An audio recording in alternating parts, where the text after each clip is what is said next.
పిల్లలు బయటకు పోతే నాకు సంబంధం లేదు, మీరు చూసుకోవాలి. ఎవరో చూస్తారు, ఎవరు చూడడా, ఎవరి పిల్లలు చూసుకోవాలి. వాడు బయటికి పోయాడు క్లాస్కి,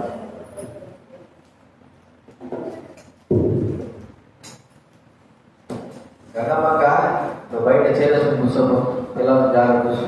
ఇదో బైక్ ఉందిగా, ఓ ఎక్కడుండి ఏం లేవు, బయట ఎవరి పిల్లలు వచ్చి గమనిస్తామని అంతే.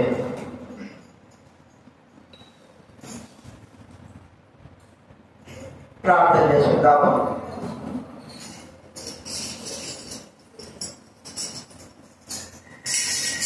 ప్రేమగల తండ్రి, పరిశుద్ధమైన మా దేవ, యేసు క్రీస్తున్నామా మీకు కృతజ్ఞతలు వందనాలు చెల్లిస్తామా. తండ్రి మిమ్మల్ని సంధించేటువంటి అర్హత భాగ్యం దౌర్భాగ్యం అనుగ్రహించేందుకు మీకు కృతజ్ఞతాసనం చెల్లిస్తాము.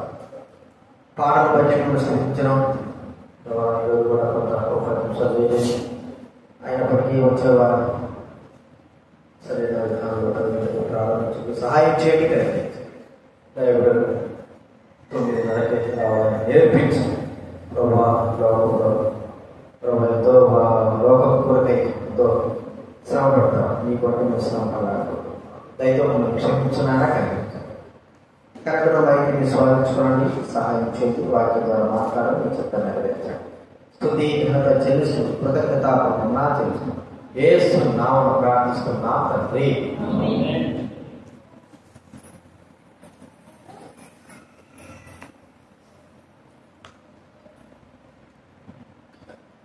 దైవ గ్రంథంలో ఆరాధన కొరకై కీర్తన గ్రంథం 99వ కీర్తన కీర్తనల గ్రంథం 99వ అధ్యాయము 3వ వచనం 5వ వచనం మనందరం కూడా కలిసి చదువుకుందాం. దైవగ్రంథం ఉన్నవారు దయచేసి చదవండి. 99వ కీర్తన 3వ వచనం 5వ వచనం అందరం చదువుకుందాం. అందరం చదువుతాము. భయంకరమైన నీ గొప్ప నామమును వారు స్తుతించరు. యెహోవా పరిశుద్ధుడు. 5వ వచనం.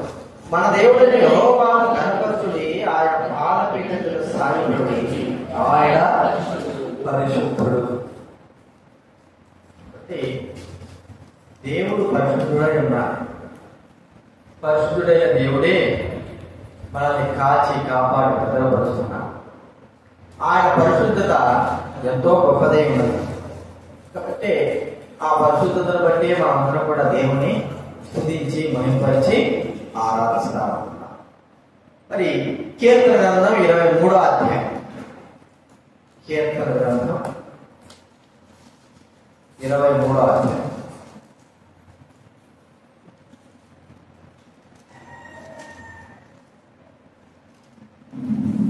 మొదటి నుంచి 6 వచనాలు మార్చి చదువుతుందా. కీర్తన గ్రంథం 23వ అధ్యాయము 1వ వచనం నుంచి 6 వచనాలు వచ్చి మనం మార్చి 3వ వచనం 23వ అధ్యాయం 1 నుంచి 6 వచనం. యెహోవా నా కాపరి, నాకు ఏమీ కలుగదు. 2వ వచనం చదవండి.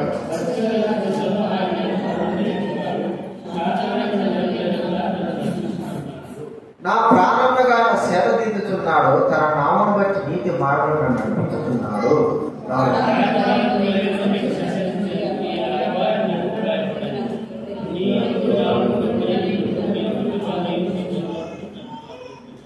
నా శత్రువుల నీవు నాకు భోజనం సిద్ధపరచు, నూనెతో నా తల అంచి ఉన్నావు, నా గిన్నె నిండి పొందుతున్నది.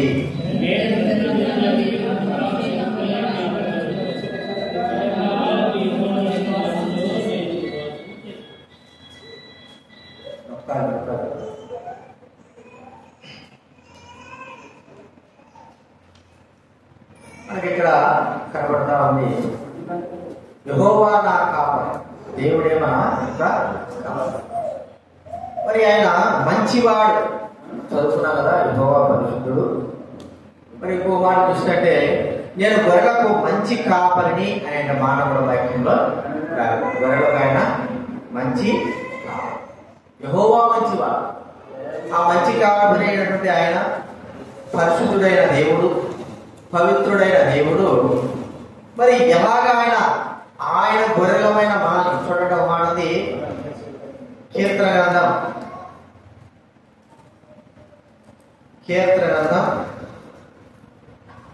100వ కీర్తన 100వ కీర్తన 3వ వచనం చదవండి. కీర్తన గ్రంథం యెహోవాయే దేవుడిని తెలుసుకొనుడి, ఆయనే మనల్ని పుట్టించెను, మనము ఆయన వారము, మనము ఆయన ప్రజలము, ఆయన మేము గొర్రెలము. కాబట్టి మనం ఆయన వారం, ఆయన ప్రజలం, ఆయన మేపేటట్టు గొర్రెలం. ప్రభువైన దేవునికి యేసుక్రీస్తు వారికి ప్రధాన కాపరి అనే పేరు మనకు చెప్పబడతారు. ప్రధాన కాపరి. మరి గొర్రెలను ఎలాగా ఆ కాపరి కాపాడుతుంటాడు, గొర్రెని ఎలాగా నడిపిస్తా ఉంటాడు, గొర్రెని ఎలాగా పోషిస్తా ఉంటాడు. వారా దేవుడు ప్రధాన కాపరి అయిన ప్రభువు, మంచివాడైన ప్రభువు, పరిశుద్ధుడైన ఆ కాపరి అయిన ప్రభువు మన విషయమై ఆయన చేస్తున్నటువంటి కార్యం ఏమి, గొప్పతనం ఏమి, దాన్ని మనం గమనించవలసిన వారంగా ఉన్నాం. దైవ గ్రంథంలో మరి కీర్తనకారులు చెప్తున్న మాట మనకు అర్థమైపోతా. కీర్తన గ్రంథం 23వ అధ్యాయం చదువుతున్నాం కదా. మొట్టమొదటిగా ఆయన దేవుడు మనకు కాపరి అయినాడు. చూడండి 23వ అధ్యాయం 1వ వచనం కాబట్టి 23వ అధ్యాయం 1వ వచనం. యెహోవా నా కాపరి, నాకు ఏమి తెలుసు. ఆ ప్రభువైన దేవుడు మనకు కాపరి. కాపరి అంటే కాచేవాడు. ఆ కాపరికి ఇంత కాపరిని కాదు కానీ కాయడము, నీళ్లు పెట్టడము, మరి ఆహారం ఇవ్వడము, మంచి సేవగా తీర్చడము, భద్రపరచడము, వాటి రోగంలో ఉన్న వాటిని చూడడము, ఇవన్నీ కూడా కాపరి యొక్క కార్యము, కాపరి చేయవలసిన పనులు. కాబట్టి ఆ ప్రభువైన దేవుడు మనకు ఏమై ఉన్నాడంటే కాపరి అయి ఉన్నాడు. కాపరి, పరిశుద్ధుడైన దేవుడు మనకు కాపరి. ఆయన కాపరిగా లేకపోతే మన పరిస్థితి ఏమిటి? కాపరి లేనటువంటి గొర్రెలను మనం గమనిస్తే ఏమైపోతాయి? మరి సింహాలకు పాలవుతాయి, లేకపోతే ఎలుగుబంటిలకు పాలవుతాయి, తోడేళ్లకు పాలవుతాయి, చీల్చివేస్తాయి, హైనాలు తినివేస్తాయి. ఒక కాపరి లేకపోతే వాటి యొక్క పరిస్థితి ఏంటంటే మరణము. కాపరి లేకపోతే మరి వాటికి మరణము అనేది మనం చూస్తాము. పరిశుద్ధుడైన దేవుడు మనకు కాపరిగా ఉండడం మనం గమనిస్తున్నాం. ఆయన కాపరిగా లేకపోతే ఈ పాటికి మనం ఎప్పుడో అపవాది చేతిలో నశించే వారము. బైబిల్లో మాట చూడండి, మొదటి పేతురు రాసిన పత్రిక 5వ అధ్యాయం. మొదటి పేతురు రాసిన పత్రిక 5వ అధ్యాయం 8వ వచనం ఎవరైనా? మొదటి పేతురు రాసిన పత్రిక 5 చదవండి. నిబ్బరమైన బుద్ధి గలవారై మెలకువగా ఉండి మీ విరోధి అయిన అపవాది గర్జించు సింహం వలె ఎవరిని మృంగుదురా అని వెదకుచూ తిరుగుతున్నాడు. దేవుడి మనం స్తుతించి గణపతి మహింపరచడానికి దావీదు కీర్తన, దావీదు మరి తాను రాస్తున్న మాట, యెహోవా నా కాపరి. కాపరి అయిన ప్రభు దావీదును అనేకమైన రీతిగా ఆ అడవులలో తాను సంచరిస్తున్న దినాలన్నీ కూడా దేవుడు తనకు కాపరిగా ఉంటూ నడిపించాడు. కాపరి బాధ్యత ప్రమాదం నుంచి విడిపించడం. మనకు తెలుసు, దావీదు మరి కాపరిగా చేసినప్పుడు మొదటి సమయంలో 17వ అధ్యాయం మనం చూస్తే దావీదు అంటాడు సౌలుతో, నేను మరి కాపరిగా ఉన్నప్పుడు చిన్న మందే, పెద్ద మంది కాదు, చిన్న మందే కాపరిగా ఉన్నప్పుడు మరి ఒక సింహము ఎలుగుబంటి వచ్చింది. వాటిని విషయమే భయపడగా మరి అవి నా సొంత గొర్రెలు కాబట్టి వాటిని ఎదిరించి సింహమును గడ్డం పట్టుకొని ఆ ఎలుగుబంటి గడ్డం పట్టుకొని వాటిని కొట్టి చంపివేసినాను. కాపరి బాధ్యత ఏమేమి చెప్పండి? వాటిని విడిపుతున్నటువంటి సింహం బారి నుంచి, ఎలుగుబంటి బారి నుంచి విడిపించినాడు. మరి ప్రధాన కాపరి అయినటువంటి ప్రభువైన యేసుక్రీస్తు వారి యొక్క బాధ్యత మన విషయమే ఏమైనది? ఆయన మనల్ని గర్జించు సింహమైనటువంటి మరి ఆ అపవాది నుంచి మనల్ని ప్రభువైన దేవుడు ఏం చేశాడు? విడిపించిన వాడుగా చూస్తా ఉంటున్నా. అపవాది చేతిలో ఎప్పుడో పడిపోవచ్చు. అయితే దేవుడు కాపరి అయి, ప్రధాన కాపరి అయి మనల్ని ఆ గర్జించు సింహం వలె ఉంటున్నటువంటి ఎవరిని విరుగుతున్నటువంటి అపవాది చేతుల నుంచి విడిపించిన వాడుగా, మరి తప్పించిన వాడుగా, కాపాడిన వాడుగా, భద్రపరిచిన వాడుగా ఉన్నాడు. కాబట్టి ఈ దినాన దేవుడు మనల్ని తన సన్నిధికి నడిపించాడు. మనం రాగలుగుతూ వచ్చాం. లేకపోతే ఏదో ఒక దినాన ఎప్పుడో అపవాది యొక్క నోట్లో పడిపోవాల్సిన వారు. కాబట్టి ఆయన ప్రధాన కాపరి అయిన దేవుడు యెహోవా నా కాపరి. మరి మన కాపరైన ప్రభువైన యేసుక్రీస్తు వారు ప్రధాన కాపరైన యేసు. చూడండి, అదే మొదటి పేతురు 5వ అధ్యాయం 4వ వచనం మొదటి లైన్ చదవండి. మొదటి పేతురు 5వ అధ్యాయం 4వ వచనం. ప్రధాన కాపరి ప్రత్యక్షమైనప్పుడు, ప్రధాన కాపరి ఎవరండి? ఎవరు? ప్రభువైన యేసుక్రీస్తు వారు ప్రధాన కాపరి. కాబట్టి ఆ ప్రధాన కాపరి యేసుక్రీస్తు వారు నేను గొర్రెలకు మంచి కాపరిని శ్రమిస్తూ వచ్చాడు. ఆ గొర్రెల కాపరైన యేసు గొర్రెలమైన మనల్ని ప్రేమిన వారున్నారా అపవాది చేతుల నుండి విడిపించిన, అపవాది యొక్క బంధకాల నుంచి తప్పించిన, అపవాది యొక్క బాణం నుంచి, పాపం భాషల నుంచి అన్నిటి నుండి విడిపించాడు, భద్రపరిచినాడు. కాబట్టి ఆ ప్రధాన కాపరిని మనం స్తుతించి గణపరచవలసిన వారంగా, మొట్టమొదటగా పరిశుద్ధుడైన ఆ కాపరి, పవిత్రుడైన ఆ కాపరి, ప్రధాన కాపరైన దేవుడు మనల్ని అపవాది చేతుల నుండి విడిపించినాడుగా మనం చూస్తాం. రెండవదిగా మరి ఆ కాపరి యొక్క కార్యం ఏమిటి? ఆ కాపరిని ఎలాగ భద్రపరిచాడు చూడండి. ఆ కీర్తన 23వ అధ్యాయం 23వ అధ్యాయం 2వ వచనం 23. పచ్చిక గల చోట్ల ఆయన నన్ను బంధచేయుచున్నాడు, శాంతికరమైన జలముల యొద్ద నన్ను నడిపించున్నాడు. పచ్చిక గల చోట్ల ప్రియమైన వారిగా కాపరి మరి ఉదయం నుంచి సాయంత్రం వరకు గొర్రెలకి మేత ఇస్తాడు. ముందు మరి గొర్రెలకు నీళ్లు పెట్టి ఉదయాన్నే మేత కొంత వేసి నీళ్లు పెట్టిన తర్వాత వాటి తోలుకెళ్తాడు. ఉదయం నుంచి సాయంత్రం వరకు వాటిని భుజించేటువంటి స్థలం, వాటికి ఆహారాన్ని ఆయా ప్రాంతాలకు తీసుకెళ్ళి వాటి ఆహారం అంతా కూడా చూపిస్తాడు, భోజనం చేయమంటాడు. అంత చేసిన తర్వాత చివరికి లాస్ట్ గా ఇంటికి తోలుకొచ్చే సమయంలో వాటిని బావి దగ్గర తీసుకుని వెళ్ళి వాటిని కూడా తృప్తిగా మరి ప్రాణం తెప్పనిల్లేటట్లుగా వాటికి నీళ్లను అనుగ్రహించేవాడుగా చూస్తాం. మన కాపరి ఎలాంటి వాడు? మనకు జీవజలమును అనుగ్రహించిన వాడు. జీవజలం కదండి. బైబిల్ చూడండి, యోహాను సువార్త 8వ అధ్యాయం. యోహాను సువార్త 8వ అధ్యాయం.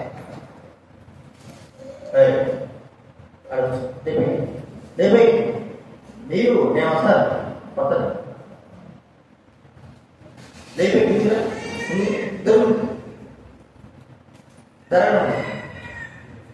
అరిష్టానికి ముందుకు వస్తాడు. చూస్తున్నాడు యోహాను సువార్త 8వ అధ్యాయం.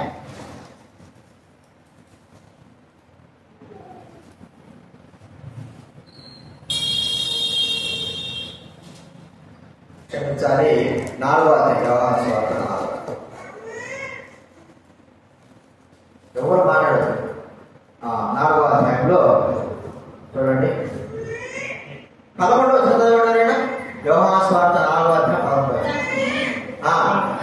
అయ్యా ఈ బావి లోతైనది, చేతుకొనుటకు నీకు ఏమీ లేదే, ఆ జీవజలము నీకు ఎలాగ దొరుకును?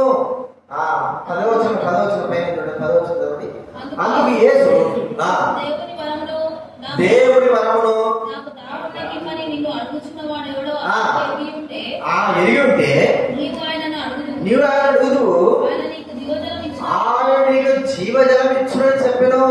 13వ వచనం. అందుకు యేసు ఈ నీళ్లు త్రాగు ప్రతివాడు మరలా తప్పికొనడు, నేనిచ్చు నీళ్లు త్రాగువాడెప్పుడు తప్పికొనడు, నేను వానికి ఇచ్చు నీళ్లు నిత్య జీవమునకై వారిలో ఊరిని నీటి బొగ్గగా ఉండునని ఆమెతో చెప్పాడు. ఏమిటంటే ప్రధాన కాపరి యొక్క కార్యం ఏమిటి?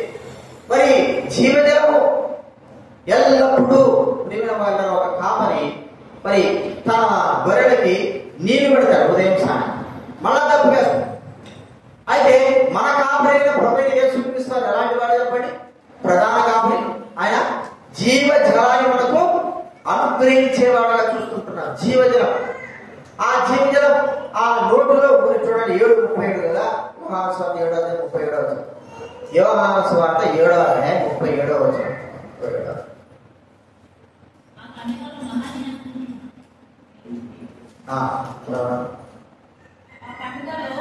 ఆ పండుగలో మహాదినమైన అంత్యదినమున యేసు నిలిచి దప్పికొనే నా యొద్దకు వచ్చి దప్పి తీర్చుకున్నవాడు, నా యందు విశ్వాసం ఉంచువాడు లేఖనము చెప్పినట్టు వారి కడుపులో నుండి జీవజల నదులు పారుమని నిశ్చయంగా మీరు చెప్పుచున్నారు. చూడండి, వారి కడుపులో నుండి జీవజల నదులు. ప్రియమైన వారినరా, జీవజలము దేవుడు మనకు అనుగ్రహించినాడు. ఆ జీవజలము దేవుడు వాక్యం. మరి జీవజలమే కాదు, జీవాహారం కూడా మనకు అనుగ్రహించినాడు. చూడండి, యోహాను సువార్త 8వ అధ్యాయం 6వ అధ్యాయం 35వ వచనం. యోహాను సువార్త 6:35 చదవండి.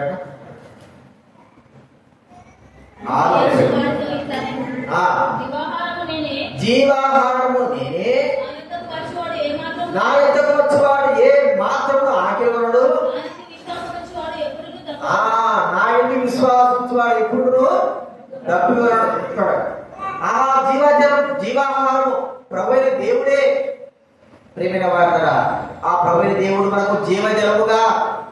ఆ ప్రధాన కాపరి జీవాహారంగా మనకున్నాడు.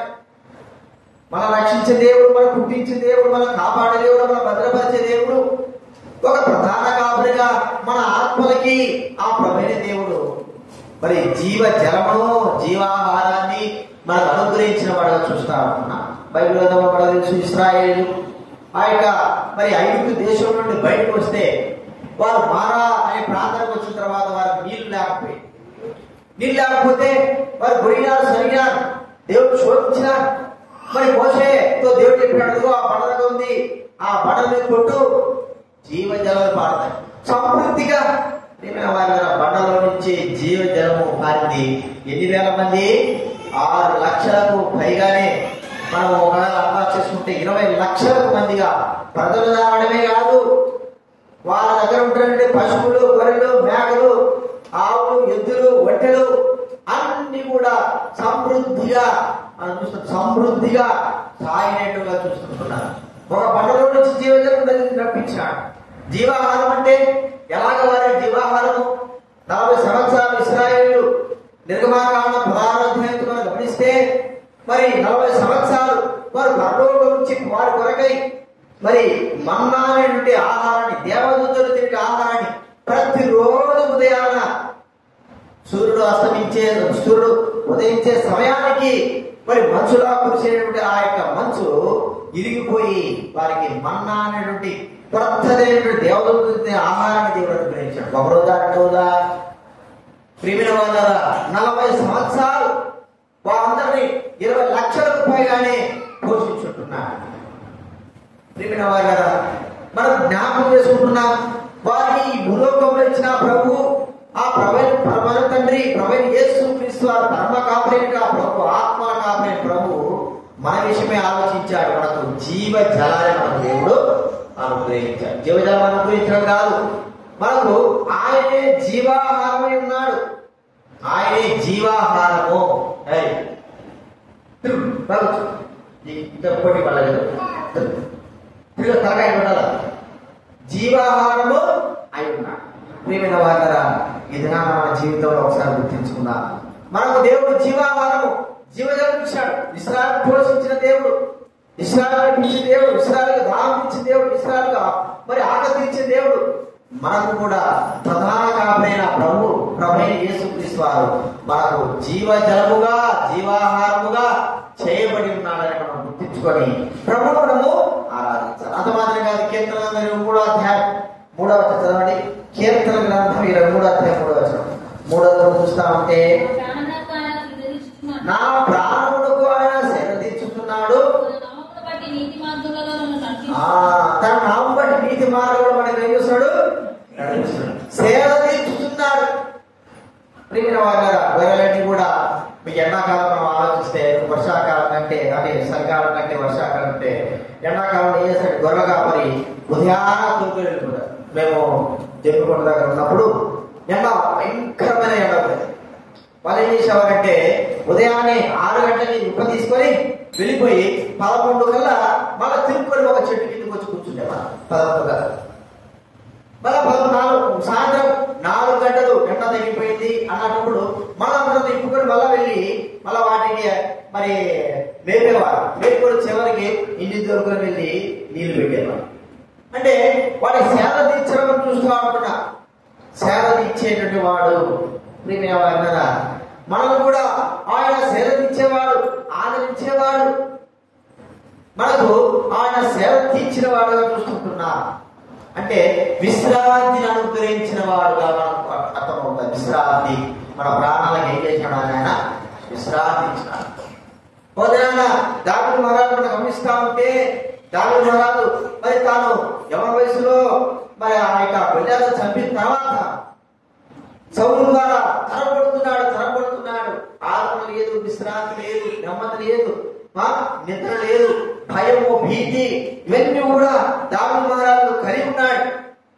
ఎటువైపు సౌలు వస్తాడు, ఎటువైపు మరణం వస్తుంది, ఎటువైపు శత్రువు వస్తాడో తెలియని పరిస్థితి. గుహలలో, చెట్ల చాటున ఎక్కడెక్కడో తిరుగుతూ వచ్చాడు. మరి ఒక్కడే ఒక స్థానంలో ఉంటూ వచ్చాడు. ఎటు చూసినా ప్రాణ భయాలతో ఉంటూ వచ్చాడు. విశ్రాంతి అనేది ఎరువైనటువంటి వ్యక్తి రీతిగా కొన్ని సంవత్సరాల తర్వాత మనం చూస్తా ఉన్నాం. తర్వాత సౌలు గెలిపిన తర్వాత దేవుడు ఇశ్రాయేలు రాజు అనుగ్రహించిన తర్వాత తనకు నెమ్మది, మరి విశ్రాంతి, ఆదరణ దేవుడు ఇచ్చిన వాడిగా మనం చూస్తా ఉన్నాం. మన జీవితాలు కూడా ప్రభువైన దేవుడు నెమ్మదిని, ఆదరణను, విశ్రాంతిని అనుగ్రహించేవాడుగా ఉన్నాడు. ఆయన అనుగ్రహించకపోతుంటే మనం ఇంకా శ్రమ, వేదన, బాధ ఒక మాట మనం చూస్తా, మనం ఆలోచిస్తే మన ఆత్మకు విశ్రాంతి, మన ఆత్మకు విశ్రాంతి. ఎలాంటి విశ్రాంతి ఇది? క్రీస్తును గురించే విశ్రాంతి, క్రీస్తును గురించే స్వాతంత్రం, క్రీస్తును గురించే నెమ్మది, క్రీస్తును గురించే సంతోషం. ఒకవేళ ప్రభువును అంగీకరించకోకుండా ఉంటే మనకు నెమ్మది ఉండేది కాదు, సంతోషం ఉండేది కాదు, ఆనందం ఉండేది కాదు. ఎప్పుడు చూసినా ప్రాణ భయాలతో ఉండేవాళ్ళం, ఎప్పుడు చూసినా ఆకలిపులతో ఏం చేయాలా, ఎలా ఉండేవాళ్ళం ఆలోచించేవాళ్ళం. ఎంతో మరి మా ఆలోచన అంతా కూడా మా చింత, దుఃఖాక్రాంతులతో ఉండేవాళ్ళం. అయితే ప్రభువును అంగీకరించిన తర్వాత ఇవన్నీ కూడా మా జీవితాల్లో పోయినాయి.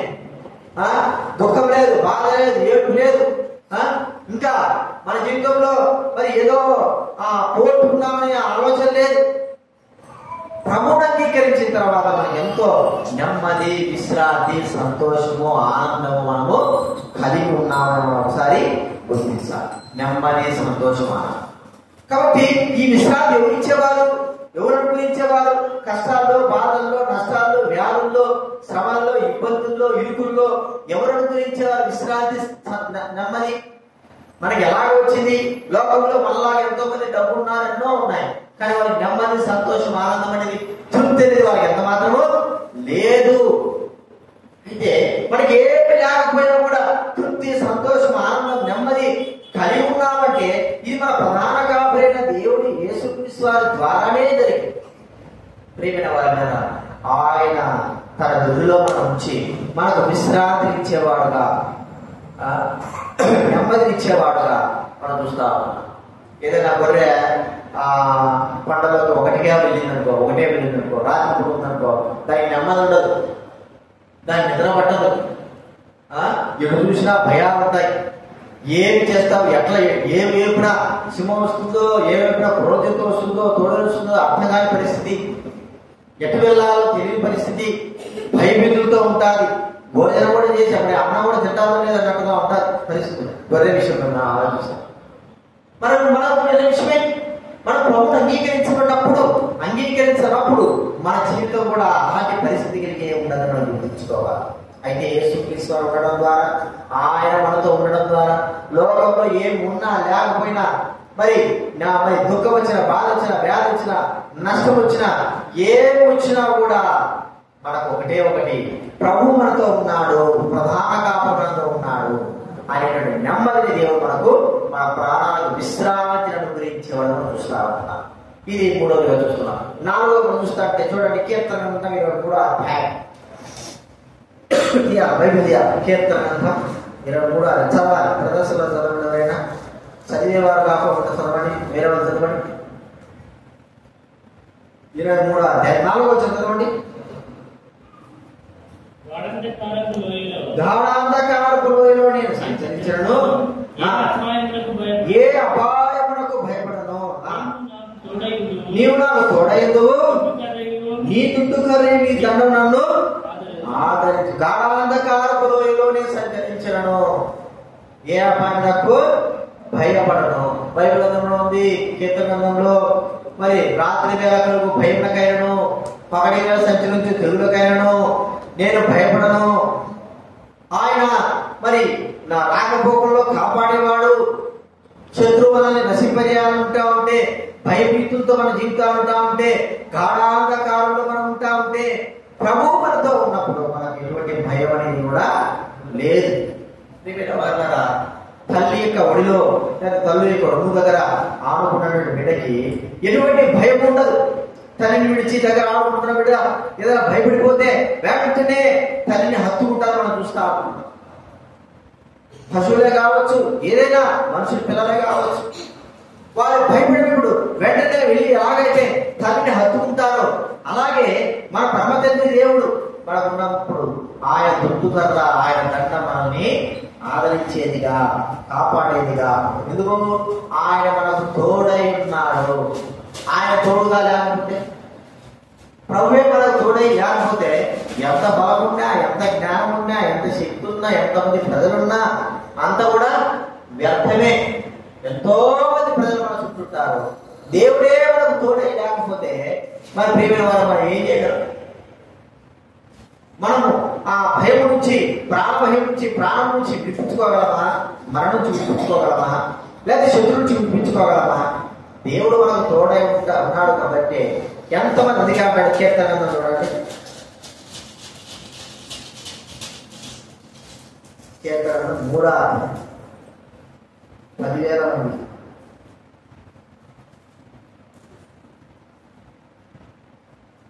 ఐదో వచ్చిన ఆలోచన కీర్తన 3. యెహోవా నాకు ఆధారము,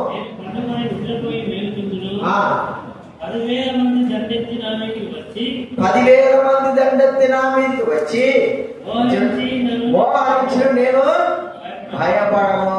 చూడండి, ఇది 4వ వచ్చిన యెహోవా నెమ్మదితో పండుగ నిద్రపోదును, నేను ఒంటరిగా ఉండినను నీవే నన్ను సురక్షితముగా నివసింప చేయుదు. నేను ఒంటరిగా ఉన్నా నీవే నన్ను సురక్షితంగా నివసింపజేస్తావు. 10,000 మంది దండెత్తించినా కూడా నేను ఏ అపాయాలకు భయపడను. ఇంకోటి ఏంటి? కీర్తన 91వ అధ్యాయం. కీర్తన బైబిల్ కీర్తన 91వ అధ్యాయం 97వ చదవడం. నీ ప్రక్కన 1000 మంది పడినను భూమిలో అపాయం నీ యొద్దకు రాదు. 1000 మంది పడినా, 10,000 మంది పడినా అపాయం మన యొద్దకు. ఎందుకు?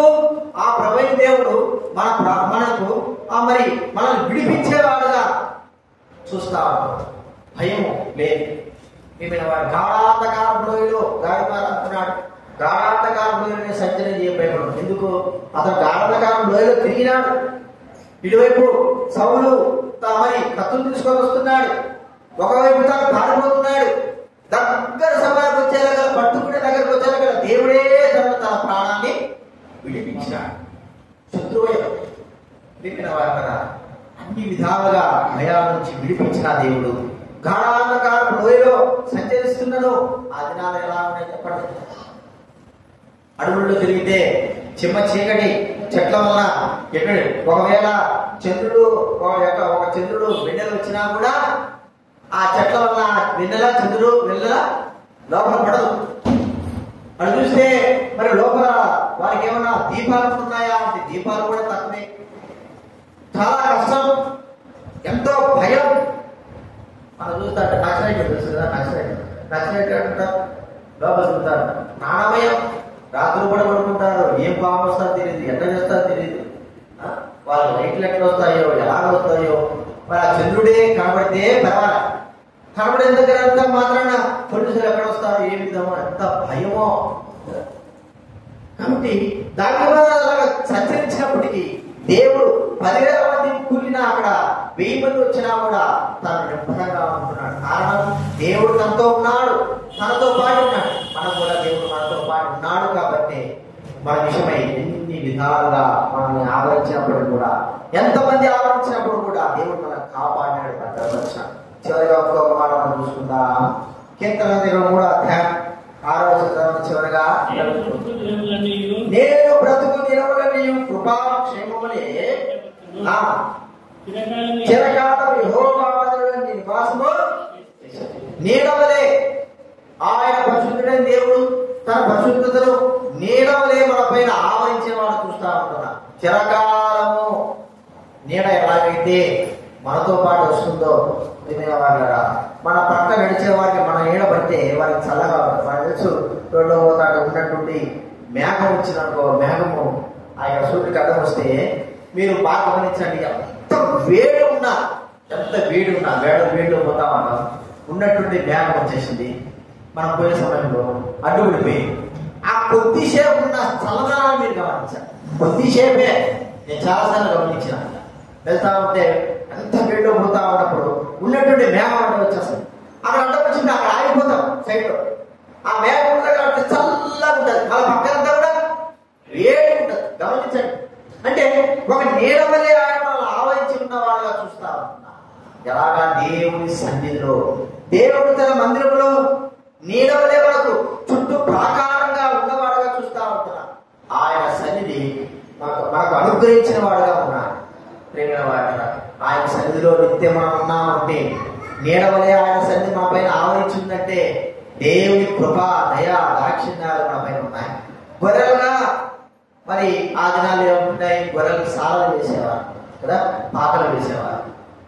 కొన్ని ప్రాంతాలు ఏం చేస్తారంటే దూరం తీసుకోకపోతే వాటి వదిలిపెట్టేస్తారు. చుట్టూ ఏదైనా కాపులు కట్టుకుంటారు, కానీ అవి వదిలేస్తారు. ఎండకంతా ఎదుగుతాడు, రాత్రంతా సరిగంతా. అయితే మన కాపురైన దేవుడు అలాంటి వాడు కాదు. మన నీడవలి ఆవరించి తన సన్నిధిలో, తన మందిరంలో మనం ఉంచిన వాడుగా చూస్తా ఉంటున్నాం.